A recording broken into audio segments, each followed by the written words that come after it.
व्यक्ति विशेष में आज हम जिस व्यक्ति की बात करेंगे वो न तो देश का बड़ा नेता है और न ही अभिनेता। वो कोई सेलिब्रिटी भी नहीं है। वो हैं देश के एक आम आईएएस अधिकारी अशोक खेमका।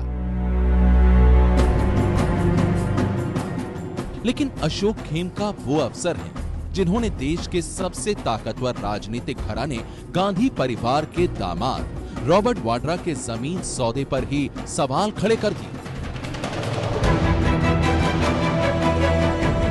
हरियाणा की सरकार के मातहत काम करते हुए रॉबर्ट वाड्रा पर उंगली उठाकर खेमका ने बड़ी हिम्मत दिखाई, अपना फर्ज भी निभाया और नौकरी का हक भी अदा किया। लेकिन इसके बदले उन्हें मिला तबादले का तोहफा। सोनिया गांधी के दामाद रॉबर्ट वाड्रा जैसी रसूखदार शख्सियत पर हाथ डालने का अंजाम अशोक खेमका को भुगतना पड़ा।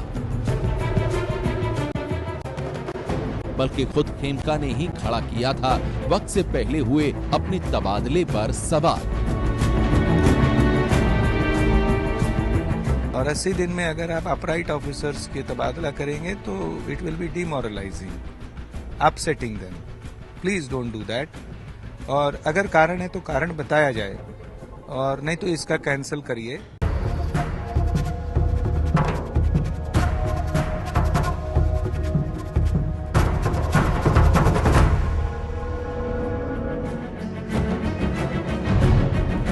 अशोक खेमका ने कैसे बिगाड़ा रॉबर्ट वाड्रा का खेल?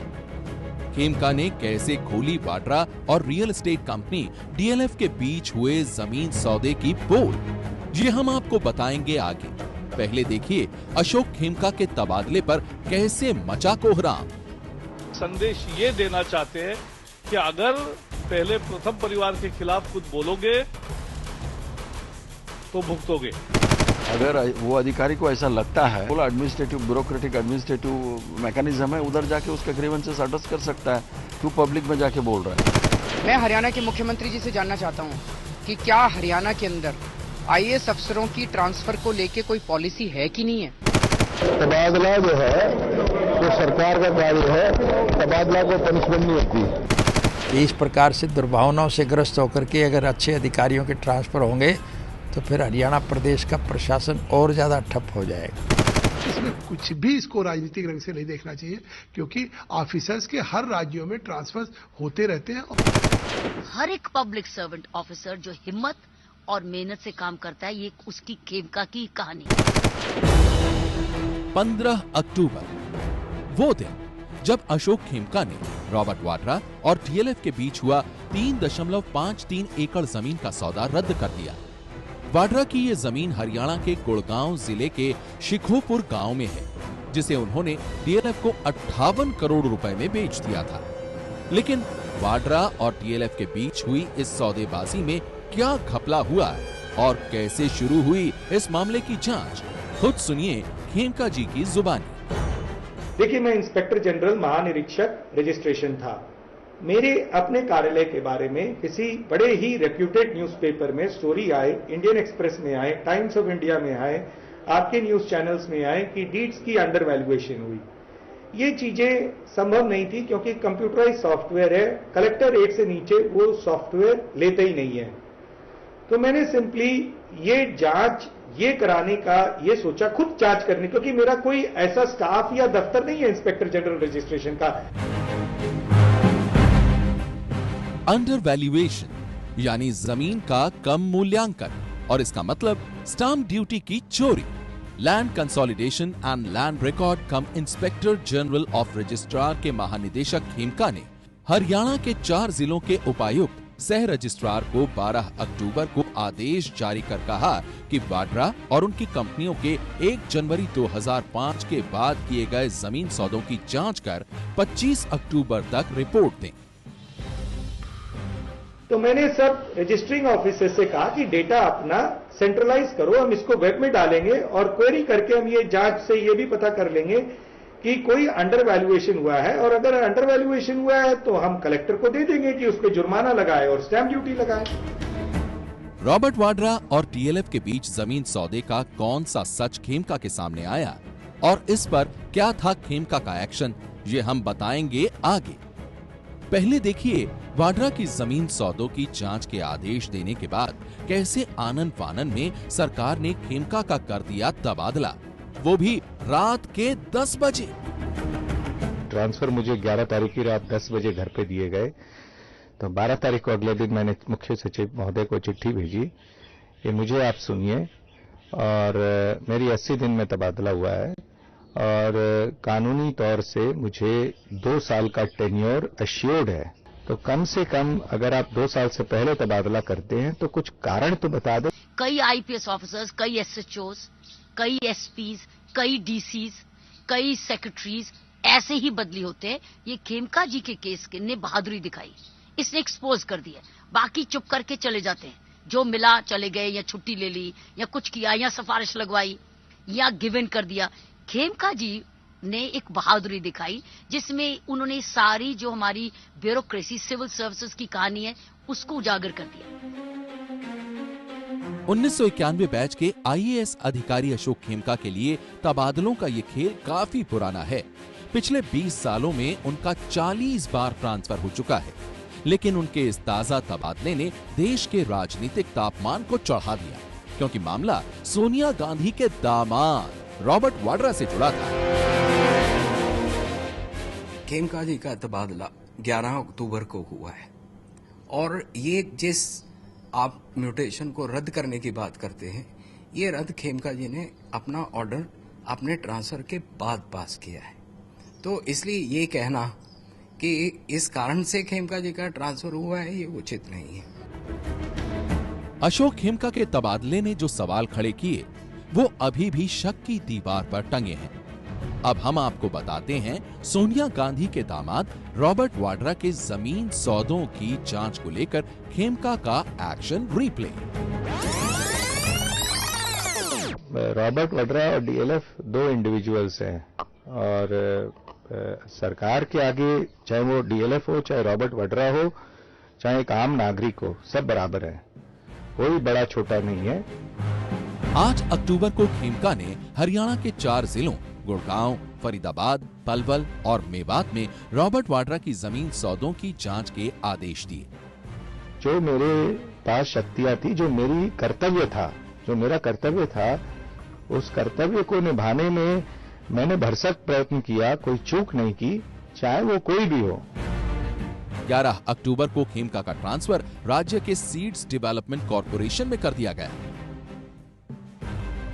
लेकिन खेमका अपने दफ्तर में ही बने रहे और उन्होंने 12 अक्टूबर को रॉबर्ट वाड्रा की संपत्तियों के कम मूल्यांकन की जांच करने के आदेश दे डाले। वो मैंने बतौर सेक्शन 69 में जो मेरे पास इंस्पेक्टर जनरल ऑफ रजिस्ट्रेशन की जो पावर रजिस्ट्रेशन एक्ट में, उसके तहत एक ऑर्डर मैंने 12 तारीख को जारी किया है, और 15 तारीख को एक ऑर्डर पास किया है, धारा 42 east Punjab holdings consolidation and prevention of fragmentation act. ये अगर निचला अधिकारी कोई गलत आदेश करता है तो उसको मैं रिवीजन में ठीक कर दूं। तो ये 2 आदेश मैंने निकाले हैं। अशोक खेमका के लिए जांच का ये आदेश आसान नहीं था, क्योंकि मामला देश के सबसे ताकतवर राजनीतिक परिवार से जुड़ा था। लेकिन 15 अक्टूबर को वाड्रा और डीएलएफ के बीच 58 करोड़ रुपए के जमीन के सौदे को उन्होंने रद्द कर दिया। अपने आदेश में खेमका ने कहा कि सौदा इसलिए रद्द किया जा रहा है क्योंकि जिस अधिकारी ने म्यूटेशन किया उसके पास इस काम को करने का अधिकार नहीं है। ये म्यूटेशन क्या बला है, ये भी हम आपको बताएंगे। पहले सुनिए खेमका की बात। 12 तारीख को ऑर्डर किए हैं, 15 तारीख को, 12 तारीख को ऑर्डर किया है, जांच के आदेश किए हैं, और जांच में सिर्फ इतना ही निकलना है कि ये रजिस्ट्रियां हुई, इस कीमत पर रजिस्ट्रियां हुई, और ये कलेक्टर रेट है। तो इसमें कौन सा अपराध हो गया? और दूसरे ऑर्डर में क्या है कि ये म्यूटेशन उस अधिकारी ने किया जिसको सक्षम नहीं था, तो इसको मैं ठीक करता हूं, कोई और अधिकारी जो सक्षम है उसको फिर से म्यूटेशन कर दे। म्यूटेशन रद्द होने का मतलब दरअसल ये है कि जो जमीन रॉबर्ट वाड्रा की कंपनी स्काईलाइट हॉस्पिटैलिटी ने खरीदी थी वो उसके नाम पर ही रहेगी, भले ही उस जमीन को डीएलएफ के नाम पर ट्रांसफर कर दिया गया है। यानी वाड्रा और डीएलएफ के बीच 58 करोड़ रुपए की जमीन की डील अब फंस गई है। म्यूटेशन है कि रिकॉर्ड जो रेवेन्यू रिकॉर्ड्स हैं, म्यूनसिपल रिकॉर्ड हैं, उस पर ओनरशिप किसकी है। तो फॉर दैट पर्पस म्यूटेशन का ये पर्पस है कि ये म्यूटेशन इसलिए की जाती है। बाकी म्यूटेशन से टाइटल कन्फर नहीं होता to the person of the property, मालिकाना हक नहीं मिलता मालिकाना हक। खेमका जी ने जो ऑर्डर पास किए 15 तारीख को, पर्टिकुलरली एक म्यूटेशन को कैंसिल किया, उसके बारे में जो प्रिलिमिनरी रिपोर्ट राज्य सरकार के पास गुड़गांव डिस्ट्रिक्ट अथॉरिटीज से आई, उसमें जो कुछ फैक्ट्स हमारे नोटिस में आए हैं, वो जो खेमका जी ने बात कही है उससे कुछ भिन्न है। इसलिए राज्य सरकार ने ये उचित समझा कि सारे मसले की डिटेल में जांच की जाए।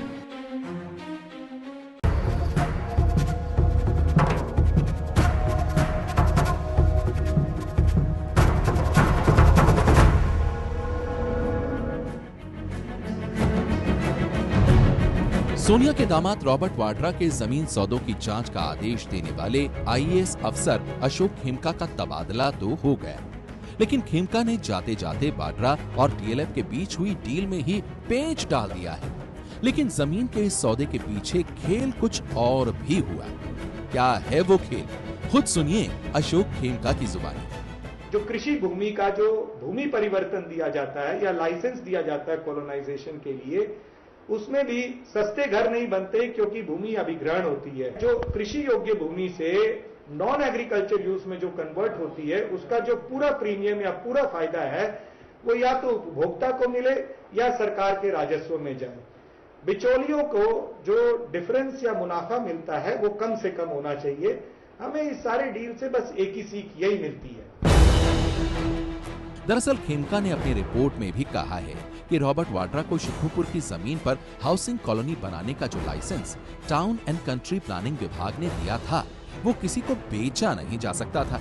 लेकिन उस लाइसेंस को वाड्रा ने जमीन के साथ ही टीएलएफ को बेच दिया। कि उन्होंने अपने ऑर्डर के अंदर जो town and country planning department से संबंधित चीजों के बारे में टिप्पणी की है, वो तथ्यों से परे है। उसके अंदर बिल्कुल तथ्य गलत लिखे हुए हैं, उसके अंदर कानूनी रूप से बहुत खामियां हैं तथा ये एडमिनिस्ट्रेटिव प्रोप्राइटी का उल्लंघन है। दरअसल वाड्रा को शिखूपुर की जमीन पर हाउसिंग कॉलोनी बनाने के लिए मार्च 2008 में ही हरियाणा के टाउन एंड कंट्री प्लानिंग विभाग से लाइसेंस मिल गया था। लेकिन लाइसेंस मिलने के 65 दिन बाद ही उन्होंने शिखूपुर की जमीन डीएलएफ को 58 करोड़ रुपए में बेच दी, जिसका जून 2008 में ही उन्हें 5 करोड़ रुपए बयाना भी मिला। और जुलाई 2012 में वाड्रा को जब डीएलएफ ने सौदे की पूरी रकम चुका दी, तो 18 सितंबर 2012 को जमीन की रजिस्ट्री डीएलएफ के नाम करा दी गई और म्यूटेशन के बाद ये जमीन डीएलएफ के नाम पर चढ़ा दी गई।